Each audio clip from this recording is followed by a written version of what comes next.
Թուրք ադրբեջանական լրացուցիչ իշխանությունը փորձում է Հայաստանում կոտրի, Սասանի հայկականությունը պահող վերջին հենասյունը կռվի է բռնվել, մարտի է դուրս եկել, պատերազմ է հայտարարել հայ առաքելական եկեղեցուն եւ այսօր կեսօրին դուք ինքներդ տեսաք, թե ինչպես սովորական ժողովուրդը հոգեվորականների հետ ուսուսի թույլ չտվեց, որպեսզի հրաման ստացած ուժայինները, ես ուժայիններն եմ, գիտեք, տեսեք, ես տեսել եմ լացող ուժայիններ, ես տեսել եմ իրենց գործը թերի փորձող կատարող ուժայիններ, որոնք հասկանում են, որ իրենք մտել են սրբություն սրբոց, իրենց հրաման են տվել մտել սրբություն սրբոց եւ իրենք հասկանում են, որ դա շատ վատ բան է։ Եվ սովորական ժողովուրդը հոգեվորականների հետ կողքի կանգնած թույլ չտվեցին, որպեսզի սրբազանին կարողանան վայրենավարի, բռի կերպով, որպեսզի հոգեկան հիվանդը բավականություն ստանա, որպեսզի հոգեկան հիվանդի հոգին հերթական անգամ փառավորվի։ Թույլ չտվեց ժողովուրդը, թույլ չտվեցին հոգեվորականները։ Ուսուսի կանգնած կրկնում եմ, եւ գուցե հենց դա ինչ որ տեսակի նոր հաղորդագրություն է բոլորիս, բոլոր հայերին, ամբողջ հայ ժողովրդին, ամբողջ Հայաստանին, որ եթե մենք ուզենք ու կանգնենք մեկ անգամ, կանգնենք վճռական, տեսեք սրբազան հայրը, այն հապտխուկներ կան, չէ, գրում են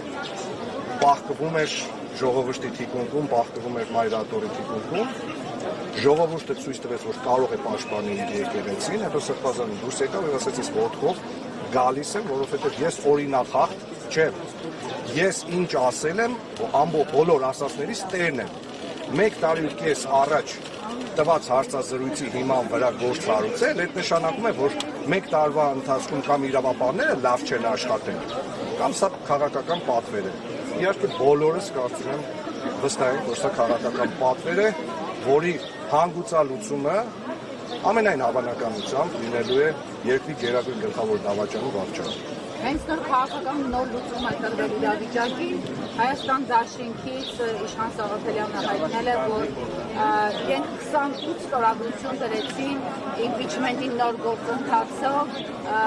օրինակ Միքայել Աջափահյանի թեկնածություն առաջադրելու թղթի տակ։ Ինչ ասեք այս մասով, մինչ այդ էլ պատիվ ունեմ փաստորեն առաջադրել էր եւ հանրապետական կուսակցությունը աջակցեց Դավիթ Սահմբակցյանի թեկնածությանը։ Սա նշանակում է, որ քաղաքական կոնսոլիդացիա կստեղծվի հենց Աջափահյանի շուրջ։ Ես կարծում եմ, այստեղ նաեւ պետք է Սրբազանի կարծիքը անպայման հարցնել եւ եթե Սրբազանը համաձայնվի, ես չեմ կասկածում, որ ընդդիմադիր կոնսոլիդացիայի դեպքում կլինի եւ այո, երկրում կձևավորվի նոր քաղաքական օրակարգ, բայց կարծում եմ պետք է մի քիչ էլ սպասել եւ հուսանք, որ այդպես կլինի։ Փաշինյանը բավարարված չէ իրավիճակից եւ մենք այսօր տեսել ենք իմ գործընկերը մի քանի կազմում ֆիքսել է արտասվող արձեականների։ Նրանք թաքցնում են իրենց աչքերը, որպեսզի չնկատեն արդյունքները։ Սա նշանակում է, որ ուժայինը այդուհանդերձ չի գնում հանրահայտությունը կատարելու։ Տեսեք, պայի դրությամբ այո, իր իշխանությունը ուժայինների շրջանում Փաշինյանը այսպես ձևակերպում է։ Րոպե 1 արագությամբ գրվող ստատուսները խոսում են նրա մասին, որ կառավարական ամառանոցներում հիստերիա է եղել, որովհետև իրենք չէին սպասում, որ ինչ էր ուզում տեսնել հոգեկան հիվանդը, ուզում էր տեսնել, որ սրբազանին, չգիտեմ, բերման են ենթարկում, գուցե եւ արյունալի տեսարաններ, բայց այսօր դա տեղի չունեցավ եւ եթե դուք ուշադիր լինեք, հիմա այստեղ կանգնած հարյուրավոր ոստիկանների դեմքին չի նկատվում այն ագրեսիան, որը կար գուցե նախկինում, որովհետեւ իրենք էլ են մարդ, իրենք էլ են հայ, ու իրենք էլ հասկանում են, որ տեղի է ունենում վատագույն բաներից մեկը, որը կարող է տեղի ունենալ հայի ու հայկականության հետ։ Այնպես որ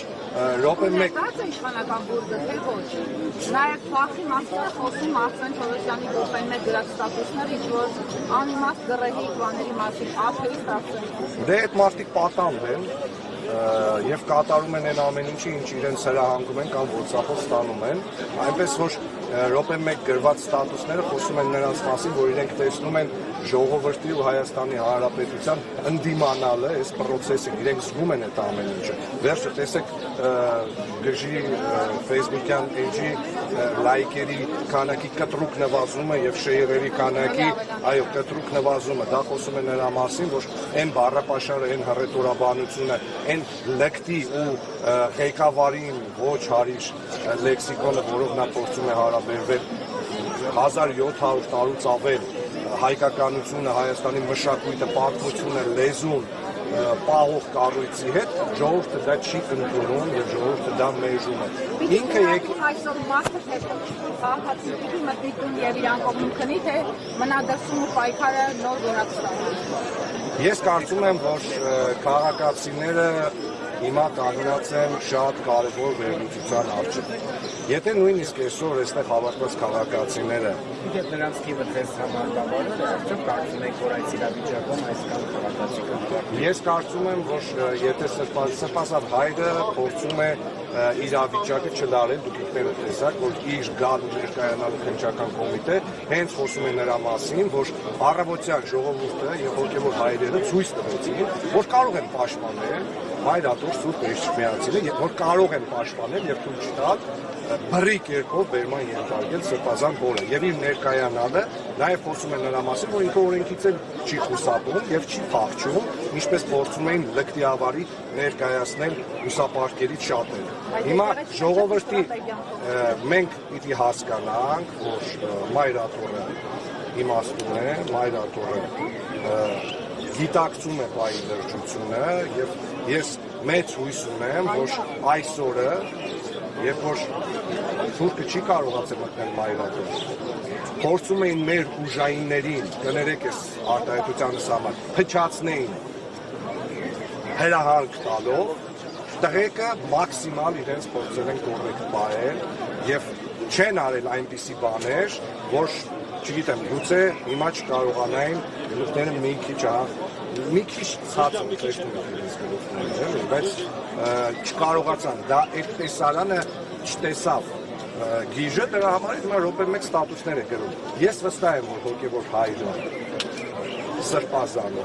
դեռ հոտին չեն չի դիմել։ Ես երեք երեկոյան սրբազանի հետ խոսել եմ, հարցրել եմ ինչ ես կարծում, ինչ ես մտածում, ինչ է պետք անել, ինքը անընդհատ հանդարտության ու հանգստության կոչ էր անում եւ ինքը այսօր էլ Շիրակի թեմին իր հոտին չի դիմել, որպեսզի իրավիճակը չլարի։ Այստեղ հավաքված իմ գյումրեցի ընկերները, Շիրակի մարզից եկած մարդիկ եկել են ինքնական սեփական կամքով եւ ոչ մեկ իրենց չի ուղղորդել ու չի բերել։ Ես կարծում եմ, որ եթե ինչ որ մի պահի հնչի կոչ, այս կոչին արձագանքելու է ամբողջ Հայաստանը։ Եթե հնչի կոչ, Սուզի ջան, զանգերը կհնչեն, ես վստահ եմ կհնչեն այնպես, երբ որ պետք լինի, երբ որ հնչի ամենակարևոր կոչը։ Հիմա այս պահին պետք է սպասել, տեսնել։ Չնայած կանխատեսել է, մենք գիտենք ինչ է այստեղ տեղի ունենալու, բայց ես ներքին զգացողություն ունեմ, որ որոշակի քննարկումներ հիմա տեղի ունեն Մայրաթորում, սպասենք ողջիաբար եւ տեսնենք ինչ է տեղի ունենալու։ Հոգեորականները կարծես միասնական հաղորդում են պատասխանում։ Thank